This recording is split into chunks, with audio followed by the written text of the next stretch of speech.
లూకా సువార్త 14వ అధ్యాయం 27వ వచనం నుంచి 30 వరకు. మరియు ఎవడైనను తన సిలువను మోసుకొని నన్ను వెంబడింపని ఎడల వాడు నా శిష్యుడు కానేరడు. మీలో ఎవడైనను ఒక గోపురము కట్టింపగోరిన ఎడల దానిని కొనసాగించుటకు కావలసినది తన యొద్ద ఉన్నదో లేదో అని కూర్చుండి తగులబడి మొదట లెక్క చూచుకొనడా? చూచుకుని ఎడల అతడు దాని పునాది వేసి ఒకవేళ దానిని కొనసాగింపలేకపోయినందున చూచువారందరూ ఈ మనుష్యుడు కట్ట మొదలుపెట్టును గాని కొనసాగింపలేకపోయినని అతని చూచి ఎగతాళి చేయసాగుదురు. ప్రార్థన చేసుకుందాం. ప్రేమ కలిగిన మా పరలోకపు తండ్రి, మీ ఘనమైన అతి పరిశుద్ధమైన నామానికి వందనాలు ప్రభువా. ఉదయకాల సమయంలో మీ సన్నిధికి చేరి మిమ్మల్ని స్తుతించడానికి, ఆరాధించడానికి దయచేసిన మరొక గొప్ప అవకాశాన్ని బట్టి, పునరుద్ధాన దినాన్ని బట్టి మిమ్మల్ని స్తుతిస్తూ, మిమ్మల్ని ఆరాధిస్తూ కనపరుస్తూ ఉన్నాం.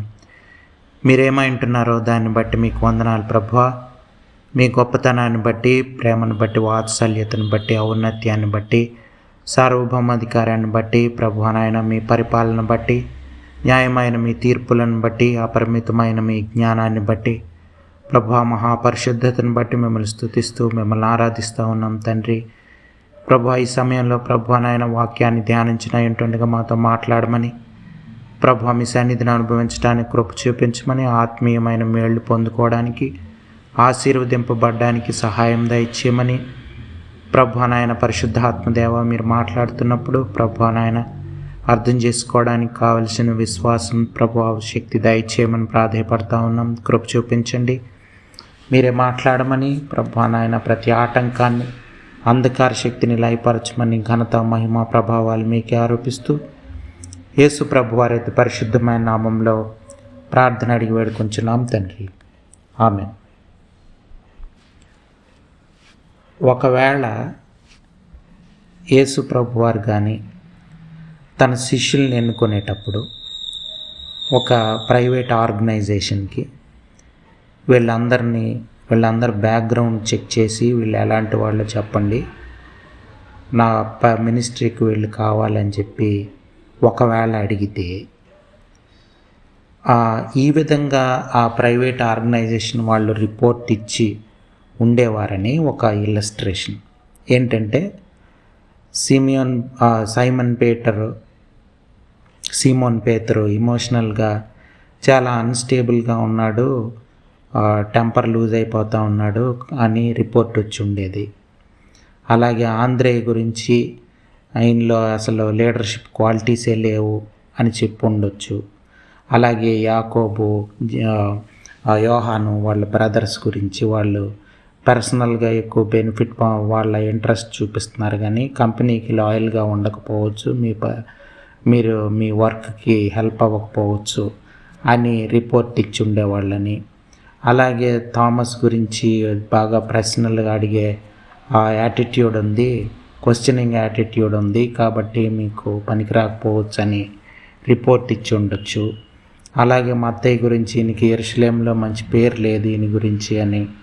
అలాగే యాకోబు గురించి అయితే ఈయన రాడికల్ బ్యాక్గ్రౌండ్ ఉంది ఈయనకి అని చెప్పి ఇచ్చేవాళ్ళని. అలాగే కానీ ఒక ఆయన ఉన్నాడు మీ పరిచర్కి, మీకు మీ యొక్క జాబ్కి బాగా పనికొస్తాడు, బాగా మోటివేటెడ్గా, రెస్పాన్సిబుల్గా, బిజినెస్ మైండ్తో ఉన్నాడు అని ఇస్కరియోతు గురించి మీరు ఆయన్ని ఒక రైట్ హ్యాండ్ కింద మీరు వాడుకోవచ్చు అనే రిపోర్ట్ వచ్చి ఉండేదని ఒక ఊహ. చూడండి, లోకానికి, లోకపు ఆలోచనలకి, దేవుని ఆలోచనలకి, దేవుని మార్గానికి చాలా తేడా ఉందని మనం అర్థం చేసుకోవాలి. యేసు ప్రభు వారి యొక్క పరిచర్యలో యేసు ప్రభు వారు ఎన్నుకున్న వీళ్ళు అంటే శిష్యులుగా ఉండడానికి వీళ్ళని దేవుడు ఎన్నుకున్నాడు. యేసు ప్రభు ఈ రోజుల్లో కూడా చాలా అంటే ఈ సమాజానికి పనికిరాని వాళ్ళు అవ్వచ్చు, అటువంటి వారిని దేవుడు పరిచర్యకు వాడుకున్న సంఘటనలు అనేకం మనకు కనిపిస్తాయి.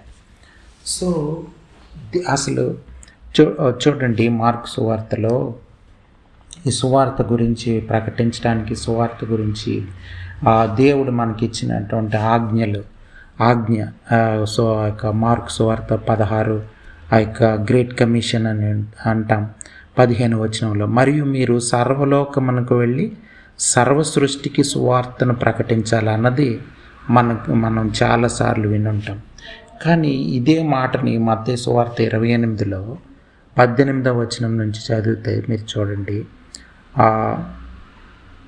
అయితే యేసు వారి యొద్దకు వచ్చి, పరలోకమందును భూమి మీదను నాకు సర్వ అధికారం ఇవ్వబడి ఉన్నది, కాబట్టి మీరు వెళ్ళి సమస్త జనులను శిష్యులనుగా చేయుడి, తండ్రి యొక్కయు కుమారుని యొక్కయు పరిశుద్ధాత్మ యొక్కయు నామములోనికి వారికి బాప్తిస్మమిచ్చుచు, నేను మీకు ఏ ఏ సంగతులను ఆజ్ఞాపించుతునో వాటినన్నిటినీ గైకొనవలెనని వారికి బోధించుడి.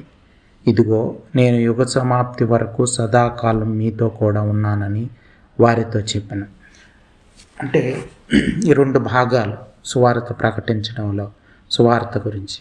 ఒకటి, మనం అన్రీచ్డ్ ప్లేసెస్కి వెళ్ళి సువార్త తెలియని ప్రాంతానికి వెళ్ళి సువార్త ప్రకటించడం.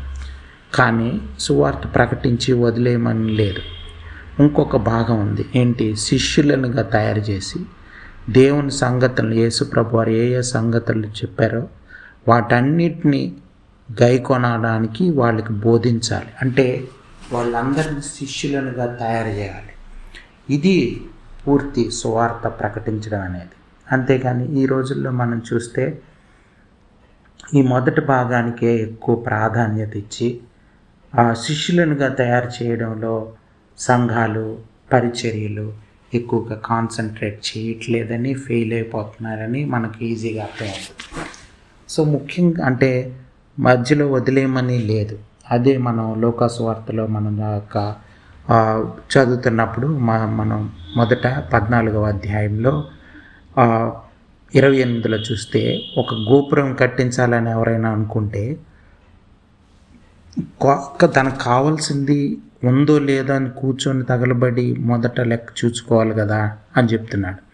అలాగే చూచుకొని ఎడల అతడు దాని పునాది వేసి, ఒకవేళ దానిని కొనసాగింపు లేకపోయినందున చూచువారందరూ ఈ మనుషుడు కట్ట మొదలుపెట్టని కానీ కొనసాగింపు లేకపోయినని చెప్తారని ఉంది. అంటే ముందు ఆలోచించుకోవాలి. క్రైస్తవులుగా మనం కొనసాగడానికి, క్రైస్తవ ప్రయాణం ప్రారంభించడానికి ముందు ఆలోచించుకునేటట్లు సువార్త ప్రకటించేటప్పుడు చెప్పాలి. అంటే క్రిస్టియన్ జర్నీ అనేది క్రైస్తవ మార్గం గురించి పూర్తి అవగాహన కలిగించాలి. ఇది మనం చేయాల్సింది. దేవుణ్ణి ప్రేమిస్తున్నాడు, పాపాలు క్షమిస్తాడు, దేవుణ్ణి నమ్ముకోండి, నిత్యజీవం దొరుకుతుందని చెప్పడం మాత్రమే కాదు, కానీ దేవుని ప్రయాణం అంటే శ్రమలు, ఇరుకులు, ఇబ్బందుల్లో దేవునితో పాటు కొనసాగవలసిన అవసరం ఉంటుంది. మనం దేవుని శిష్యులుగా ఉండాల్సిన అవసరం ఉంది. యేసు ప్రభు వారు జీవించిన జీవితం మనకు మాదిరి అని, ఆయన జీవించి చూపించిన జీవితం వైపు మన ప్రయాణం ఉంటుందని, ఆ జీవితం ఇవ్వడానికి యేసు ప్రభు వారు ఈ లోకానికి వచ్చారని, ఇప్పుడు అన్నిటినీ అంటే శిష్యులుగా ఉండడానికి చాలా మనం ఏ విధంగా ఉండాలన్నది, ఆ అవగాహన అన్నది చాలా ప్రాముఖ్యం. అది ఈ రోజుల్లో మనం చూస్తే చాలా కొరత మనకి సంఘాల్లో కనిపిస్తూ ఉంది. మనం చూస్తే మత్తయి సువార్తలో ఈ భాగంలో మనం చదువుతున్నప్పుడు శిష్యులుగా ఉండడానికి, అలాగే 14వ అధ్యాయంలోనే మనం చూస్తే చూడండి 25వ వచనంలో, బహుజన సమూహములు ఆయనతో కూడా వెళ్ళుచున్నప్పుడు ఆయన వారి తట్టు తిరిగి ఈ మాట చెప్పారు, ఎవడైనను నా యొద్దకు వచ్చి తన తండ్రిని, తల్లిని, భార్యను, పిల్లలను, అన్నదమ్ములను, అక్క చెల్లెండ్రను, తన ప్రాణమును సహా ద్వేషింపుకుంటే వాడు నా శిష్యుడు కానేరడు. ఇంకా అంటే ముందు మనం ఎవరి సిలువను వాళ్ళు వెతుకొని అంటే ఏంటి, మనం మన సొంత జీవితాన్ని, సొంత ఆలోచనల్ని, సొంత తలంపులని మనం సిలువకు అంటే మనం వాటన్నిటిని చంపేయాలి. వాటి ప్రకారం జీవిస్తే ఆ జీవితం నాశనం వైపు నడిపించబడుతుంది. అది కాకుండా యేసు ప్రభు వారి జీవితం అంటే పరిశుద్ధాత్మ దేవుడు మనల్ని నడిపిస్తాడు యేసు ప్రభు వారి జీవితం వైపు. ఆ జీవితం దేవుని చిత్తానుసారమైన జీవితం జీవించడానికి తీర్మానించుకోవాలి. అది సిలువనెత్తుకొని వెంబడించడం అంటే మన ఇష్టాల్ని, మన సొంత ఆలోచనలు వాటన్నిటిని చంపేసేటప్పుడు అది శ్రమ. మనకిష్టం ఉండవు చాలా. దేవుని మార్గాలు, దేవుని ఆలోచనలు మనకిష్టం, మనిషికి ఇష్టం ఉండవు. చూడండి, మొదట మనం ఆ ఇల్లస్ట్రేషన్లో చూసాం. మనం మామూలుగా అయితే మనం సైమన్ పీటర్ని ఎన్నుకోము, యాండ్రూని ఎన్నుకోము, జేమ్స్ని, జాన్ని ఎన్నుకోము, ఇస్కరియోతు యోధాని ఎన్నుకునే అవకాశం ఉంది. అటువంటి మనసు మనిషిది. కానీ దేవుని మనసు, దేవుని ఆలోచనలు, దేవుని తలంపులు మనిషికి అర్థం కాకపోవచ్చు. కానీ మనం దేవుని మాటలను నమ్మి విశ్వసించి విశ్వాస ప్రయాణంలో కొనసాగాల్సిన అవసరం. ఇది విశ్వాసం అంటే సంపూర్ణంగా దేవుడు నన్ను నడిపిస్తాడు, దేవుని మార్గమే మంచిది, నా సొంత ఆలోచనలు మంచివి కాదని ఒప్పుకొని ఆ సిలువని ఎత్తుకొని మనం వెంబడించాలి. అంటే అది శ్రమ గుర్తు. మనం సొంత ఆలోచనలు చంపేయడం అనేది శ్రమ. సో కాబట్టి ఆ శ్రమను భరిస్తూ మనం కొనసాగించాల్సిన అవసరం ఉంది. మనల్ని మనం ఉపేక్షించుకొని దేవుని నామాన్ని మహింపరిచే విధంగా మనం ప్రయాణాలు కొనసాగాలి. ఇది క్రైస్తవ జీవితం. మొట్టమొదటిది ఏంటి? మనం సిలువనెత్తుకొని వెంబడించాలన్నది. అంటే సెల్ఫ్ ప్రతిరోజు క్రూసిఫై చేయబడాలి, ప్రతిరోజు సిలువకు అప్పగింపబడాలి అన్నది మనం అర్థం చేసుకోవాలి. అదే లూకాసు వార్తలోనే మనం చూస్తే 9వ అధ్యాయంలో చూస్తే చూడండి 23వ వచనం. మరియు ఆయన అందరితో ఇట్లనెను, ఎవడైనను నన్ను వెంబడింపగోరిన ఎడల తన్ను తాను ఉపేక్షించుకొని ప్రతిదినము తన సిలువను ఎత్తుకొని నన్ను వెంబడింపవాలి. అంటే ఎవరి సిలువ వాళ్ళు, అంటే ఎవరి ఆలోచనలు వాళ్ళకు ఉంటాయి, ఎవరి సొంత ఇంట్రెస్ట్లు వాళ్ళకు ఉంటాయి, వాటన్నిటినీ సొంత చిత్తం ఉంటుంది ప్రతి ఒక్కరికి. ఆ చిత్తాన్ని చంపేయాలి, ఆ చిత్తాన్ని సిలువకు అప్పగించాలి. ఇదే క్రైస్తవ జీవితం. సో ఇది మనం ప్రకటించే సువార్త ప్రకటనలో, ఆ క్రైస్తవ ప్రయాణంలో ప్రాముఖ్యంగా అందరికీ చెప్పాల్సింది. ఈ రోజుల్లో చాలా అది ప్రకటించేవాళ్ళు, ఆ విధంగా చెప్పేవాళ్ళు లేరు. సువార్తను మార్చేసి మీకేమన్నా ఆర్థిక ఇబ్బందులు ఉంటాయి, లేకపోతే ఇబ్బందులు రావు, మీకు శ్రమలు రావు, లేకపోతే మీకు ఏమన్నా ఇటువంటి ఇవి ఉంటే అవసరతలు ఉంటే దేవుడు తీరుస్తాడు, ఇలాంటి ఒక రకమైనటువంటి వేరొక సువార్తను ప్రకటించే దినాల్లో మనం ఉన్నాం. కానీ బైబిల్ ఏం చెప్తుంది అన్నది చాలా ప్రాముఖ్యం. అది మనం అర్థం చేసుకోవాలి. ఇది యేసు ప్రభు వారు చూడండి, ఆ యొక్క 14వ అధ్యాయంలో ఒకటి మనం చూస్తే 25లో బహుజన సమూహములు ఆయనతో కూడా వెళ్ళుచున్నప్పుడు ఆయన ఈ మాట చెప్పాడు. మనం అంత పెద్ద క్రౌడ్ని చూస్తే మనం ఇటువంటి మాటలు మాట్లాడలేము. ఎందుకంటే వీళ్ళంతా వెళ్ళిపోతారేమో, నా మెసేజ్ విని, లేకపోతే వీళ్ళందరికీ ఏదో మంచి మాటలు చెప్తే వీళ్ళంతా నన్ను వెంబడిస్తారేమో అనుకునే అవకాశం ఉంటుంది, అటువంటి టెంప్టేషన్ ఉంటుంది. కానీ యేసు ప్రభు వారు అలా చెప్పట్లేదు. యేసు ప్రభు వారు పరిశుద్ధాత్మ దేవునితో నడిపించబడి దేవునితో నడిపించబడుతున్నారు కాబట్టి ఆయన ఈ మాటలు చెప్తున్నారు. ఎందుకంటే ఇది ముందుగానే చెప్పాలి. అంటే వెంబడించే అనేక మంది యేసుప్రభు వారి సూచక్రియలు చూసి, లేకపోతే యేసుప్రభు వారు చేస్తున్న అద్భుతాలను చూసి వెంబడించే అవకాశం ఉంది. అందుకని యేసుప్రభు వారు ఏం చెప్తున్నారంటే, తండ్రిని వెళ్ళుచున్నప్పుడు వారి తట్టు తిరిగి తల్లిని, తండ్రిని, భార్యను, పిల్లల్ని, అన్నదమ్ముల్ని, అక్క చెల్లెళ్ళని, ప్రాణమును సహా ద్వేషించుకుంటే. అంటే ఏంటి? ఒకవైపు మనం అనుకోవచ్చు, ఒకవైపు బైబిల్ తల్లిదండ్రులను సన్మానించాలని చెప్తుంది కదా, మరి ఇదేంటి యేసుప్రభు వారు ద్వేషించమంటున్నారంటే, ఇక్కడ అర్థం మనం అర్థం చేసుకోవాలి. ఒక భక్తుడు, ఒక ఆయన ఏం చెప్పారంటే, దే దేవుణ్ణి ప్రేమించడం అనేది సన్లైట్ లాంటిది అనుకుంది, లేకపోతే స్టార్స్, లేకపోతే మూన్ లైట్ లాంటిది, సన్లైట్ లాంటిది అనుకుందాం. అలాగే మన తల్లిదండ్రుల్ని, మన తోడబుట్టిన వాళ్ళని ప్రేమించడం అనేది ఒక స్టార్స్ యొక్క లైట్ అనుకుంటే, సూర్యకాంతి ముందు అవేమి సూర్యకాంతి వచ్చినప్పుడు అవేమి కనిపించవు, ఆ లైట్లన్నీ ఆగిపోయేటట్లు అయిపోతాయి.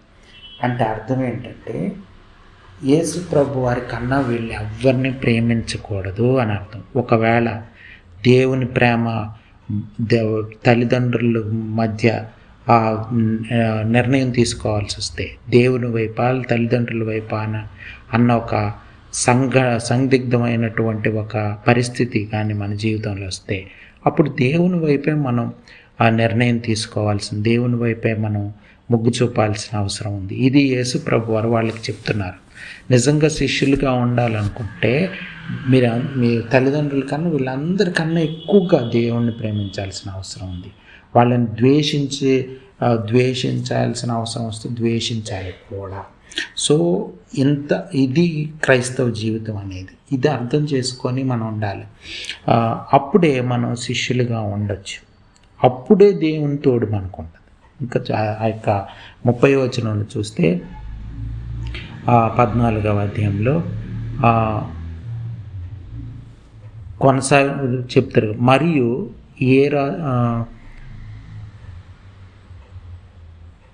ప్రాణం కోరిన అతను ఎగతాళి చేసి సాగుదురు. ఆ తర్వాత మత్తయి సువార్తలో మనం చూస్తే 28లో మత్తయి సువార్త కాబట్టి మీరు వెళ్ళి సమస్త జనులను శిష్యులుగా చేయడి, తండ్రి యొక్క, కుమారుని యొక్క, పరిశుద్ధాత్మ యొక్క నామంలోనికి వారికి బాప్తిస్మం ఇచ్చు. అలాగే సంగతులనికై ఇదిగో నేను యుగ సమాప్తి వరకు సదాకాలం మీతో కూడా ఉన్నానని వారితో చెప్పాను. అంటే ఎప్పుడుంటారు మనతో కూడా అంటే వాటన్నిటిని గైకొనవాలనని వారికి బోధించుడి. అంటే వాటన్నిటిని గైకొని శిష్యులుగా బ్రతికితే యుగ సమాప్తి వరకు దేవుని తోడు మనకి ఉంటుంది. అంటే దేవుని యొక్క సన్నిధి, దేవుని యొక్క సహాయం, దేవుని యొక్క ప్రజెన్స్ సంపూర్ణంగా మనతో పాటు ఉండాలంటే, దేవుని యొక్క నడిపింపు మనకు కావాలంటే మనం తప్పకుండా దేవుని శిష్యులుగా, యేసు ప్రభు వారి శిష్యులుగా మనం ఉండాలి. ఇది అర్థం చేసుకోవాలి. ఇది ప్రాముఖ్యమైనటువంటిది. ఈ సత్యాలు అంటే యేసు ప్రభు వారి బోధలు చాలా ప్రాముఖ్యమైనవి. ఈ బోధలనే చాలాసార్లు మనకు తెలియక, ఈ పునాది లేక బిల్డింగ్ పడిపోదు. ఇది చాలా ఇదే బిల్డింగ్ కట్టేటప్పుడు ముందు పునాది స్ట్రాంగ్గా ఉండాలని చెప్పాలి కదా. అదే యేసు ప్రభు వారు చెప్తున్నారు. మీరు నిజంగా బిల్డింగ్ కట్టాలనుకుంటున్నారా? అయితే పునాది స్ట్రాంగ్గా ఉండాలి. మీ తల్లిదండ్రులను ద్వేషించాలి. మీ సిలువను ఎత్తుకొని మీ తల్లిదండ్రులను ద్వేషించాల్సి వస్తే, ఒకవేళ విడిచిపెట్టాల్సి వస్తే, మీరు చూడండి, ఉదాహరణకి అబ్రహాం జీవితంలో మనం చూస్తున్నప్పుడు ఆయనకి చాలా సంవత్సరాల సంతానం లేదు. వృద్ధాప్యంలో ఆయనకి కొడుకు దేవుడు అనుగ్రహించాడు, కొడుకుని. సో ఆయనే దేవుడిగా అయిపోయే అవకాశం ఉంది. ఎందుకంటే అసలు పిల్లలే పుట్టరనే పరిస్థితుల్లో ఒక కొడుకు పుడితే ఎంతగా ప్రేమించే అవకాశం ఉండొచ్చు, చాలా ఎక్కువగా ప్రేమించవచ్చు. సో దాన్ని బట్టి దేవుడు ఆయనకు ఒక పరీక్ష పెట్టాడు. ఏంటంటే ఇస్సాకును తీసుకెళ్ళి బలిగా అర్పించేయమన్నాడు. 3 రోజులు ప్రయాణంలో ఆయన ఆలోచించుకునే అవకాశం ఇచ్చాడు. ఆ ప్రయాణంలో 3 రోజులు ఆలోచించుకొని బలి ఇవ్వడానికి సిద్ధమైపోయాడు. కానీ ఎప్పుడైతే బలి ఇవ్వడానికి సిద్ధమైపోయాడో అప్పుడు తన నిర్ణయం చెప్పాడు. నాకు దేవుడే ముఖ్యం పిల్లల కన్నా అని చెప్పినట్లు అర్థం కదా. దేవుడే ముఖ్యం కాబట్టి పిల్లలను ఒక్కగానొక్క కుమారుణ్ణి త్యాగం చేయడానికి ఇష్టపడ్డాడు. ఇది క్రైస్తవ జీవితం. ఇది మనం అర్థం చేసుకోవాలి. అదే తల్లిదండ్రులను ద్వేషించాలి లేకపోతే అంటే దాని అర్థం ఇది. సో ఇలా ఇది కానీ ఈ పునాది కానీ సరిగ్గా లేకపోతే మనం దేవుణ్ణి మన మిగతా అన్నిటికన్నా మెటీరియలిస్టిక్ థింగ్స్ అవ్వచ్చు, లేకపోతే మన సొంత ఇవ్వచ్చు, కొంతమందికి ధనం మీద వ్యామోహం, లేకపోతే పేరు ప్రతిష్టల మీద వ్యామోహం ఉండొచ్చు. ఇవన్నీ విగ్రహాలు. వీటన్నిటిని పక్కన పెట్టేయాలి. ఆ తర్వాత అంటే ఏవైతే మనం పొజిషన్స్ ఉన్నాయో, మనకు ఆస్తులు ఐశ్వర్యాలు ఉన్నాయో, అవే మనల్ని పట్టేసుకుంటాయి. అవి మనల్ని దేవుడి నుంచి దూరం చేసేస్తాయి. ఇది అర్థం చేసుకొని వాటిని మనం వదులుకోవడానికి ఇష్టపడాలి. ఇది శిష్యులుగా బ్రతికే విధానం. ఇది మనం అర్థం చేసుకోవాలి. ఈ 3 అంటే చూడండి, 14వ అధ్యాయంలో లూకాసు వార్తలో ఒక మాట ఉంది, చదువుతున్నాను చూడండి. లూకాసు వార్త 14వ అధ్యాయం 33 మనం చదువుకున్నది ఇప్పుడు. సో ఆ ప్రకారమే మీలో తనకు కలిగినదంతయు విడిచిపెట్టనివాడు నా శిష్యుడు కానేరడు. చూసారా? అంటే కలిగినదంతయు కూడా ఒకవేళ దేవుని కోసం విడిచిపెట్టాలంటే విడిచిపెట్టారు. అబ్రహాం తనకు కలిగిన చుట్టాలని, బంధువుల్ని, ఆ ప్రాంతాన్ని వదిలిపెట్టి వెళ్ళిపోమంటే, అక్కడి నుంచి ప్రయాణమై వేరే ప్రాంతానికి వెళ్ళిపోమంటే దేవుణ్ణి నమ్మి ఆ ప్రాంతానికి వెళ్ళిపోయాడు. అనేక మంది సువార్త ప్రకటించడానికి, లేకపోతే మిషనరీస్గా మన దేశం వచ్చిన వాళ్ళు, అలాగే వేరు వేరు దేశాలకు వెళ్ళి సువార్త ప్రకటించేవాళ్ళు వాళ్ళ సొంత జీవితాన్ని, సొంత ధనం అవ్వచ్చు, లేకపోతే ఇంకోటి అవ్వచ్చు, వాటన్నిటిని విడిచిపెట్టి ఆయా ప్రాంతాలకు వెళ్ళి సువార్త ప్రకటించడానికి ఇష్టపడ్డారు. దేవుని పరిచర్యలో శిష్యులుగా ఉండడానికి ఇష్టపడ్డారు. ఇది మనం అర్థం చేసుకోవాలి. ఉదయకాల సమయంలో క్రైస్తవ జీవితం, నిజమైన క్రైస్తవ జీవితం జీవించాల్సిన అవసరం ఉంది. దేవుడు తన సంఘాన్ని ఇప్పుడు కూడా కడుతున్నాడు. కోర్స్ చాలా తక్కువ మంది మాత్రమే రెస్పాండ్ అవ్వచ్చు, చాలా తక్కువ మంది మాత్రమే ఈ మార్గాన్ని ఎన్నుకోవచ్చు. కానీ దేవుని యొక్క సంఘం కట్టబడుతుంది. ఆ సంఘంలో మనం పాలుభాగస్తులం కావాలి. అనేక మందికి దేవుని మార్గం, దేవుని దగ్గర శిష్యులుగా ఉండడం ఇష్టం ఉండదు. మిగతావన్నీ ఇష్టమే. పాటలు పాడమన్నా పాడతారు, లేకపోతే ఇంకా ఏమన్నా వాక్యం చెప్పమంటే చెప్పచ్చు, లేకపోతే ఏమన్నా చేయొచ్చు. కానీ దేవుని శిష్యులుగా ఉండడానికి అంటే సొంత చిత్తాన్ని, సొంత తలంపుల్ని పక్కన పెట్టి దేవుని వాక్యానుసారంగా, దేవుని చిత్తానుసారంగా క్రైస్తవ జీవితం జీవించాలన్నది చాలామందికి అర్థం కానీ, లేకపోతే చాలామంది ఇగ్నోర్ చేసే ఒక ఏరియా. సో ఇది మనం అర్థం చేసుకోవాలి. సువార్త ప్రకటించేటప్పటి నుంచి సువార్త ప్రకటించే వాళ్ళు అవ్వచ్చు, శిష్యులుగా ఉండాలని అని తెలియని వాళ్ళు అవ్వచ్చు. ఈ ఉదయకాల సమయంలో నేర్చుకొని మన జీవితాలు మార్చుకోవాల్సిన అవసరం ఉంది. ఎందుకంటే ఇవి చాలా ప్రాముఖ్యమైంది. మన పొజిషన్స్ వదులుకోవడానికి ఇష్టపడాలా, మన తల్లిదండ్రులను వదులుకోవడానికి కూడా అవసరమైతే వదులుకోవాలా, లేకపోతే అలాగని మనం ప్రేమించట్లేదని కాదు, కానీ వాళ్ళ నిర్ణయానికి వ్యతిరేకంగా మనం దేవుని వైపు, దేవుని నిర్ణయాన్ని, దేవుడు చెప్పిన మాటకు లోబడాల్సిన అవసరం ఉంది. దేవుని మాట, తల్లిదండ్రుల మాట అంటే దేవుని మాటకే ప్రాధాన్యత ఇవ్వాలి. దేవుని మాట, స్నేహితుల మాట అంటే దేవుని మాటకే ప్రాధాన్యత ఇవ్వాలి. అది మనం ఈ ఉదయకాల సమయంలో శిష్యులుగా ఉండడానికి కావలసిన అర్హత. అంతేగాని ఈ లోకం చూసినట్లు దేవుడు చూడట్లేదు. ఈ లోకం మన బలహీనతలను చూస్తుంది, మన వీక్నెసెస్, లేకపోతే మనకున్నటువంటి చాలా అంటే మనకి లేనివి బయట పెట్టి మనకి సరిగ్గా మన లోకం మనల్ని అర్థం చేసుకునే పరిస్థితిలో ఉండదు. కానీ దేవుడు మనల్ని అర్థం చేసుకుంటాడు. సత్యం వైపు మనం నిలబడాలన్నప్పుడు, సత్యం వైపు మనం మొగ్గు చూపినప్పుడు, శరీరానుసారమైన జీవితాన్ని, పాపపు జీవితాన్ని విడిచిపెట్టి పరిశుద్ధమైన జీవితాన్ని జీవించడానికి, యేసు ప్రభు వారి జీవితాన్ని జీవించడానికి ఇష్టపడినప్పుడు దేవుని యొక్క సహాయం యుగ సమాప్తి వరకు మనకు ఉంటుంది. అది మనం అర్థం చేసుకోవాలి. ఉదయకాల సమయంలో చాలా చాలా ప్రాముఖ్యమైనది. దేవుణ్ణి ఆ విధంగా ప్రేమించాల్సిన అవసరం ఉంది. శిష్యులుగా బ్రతకాల్సిన అవసరం ఉంది.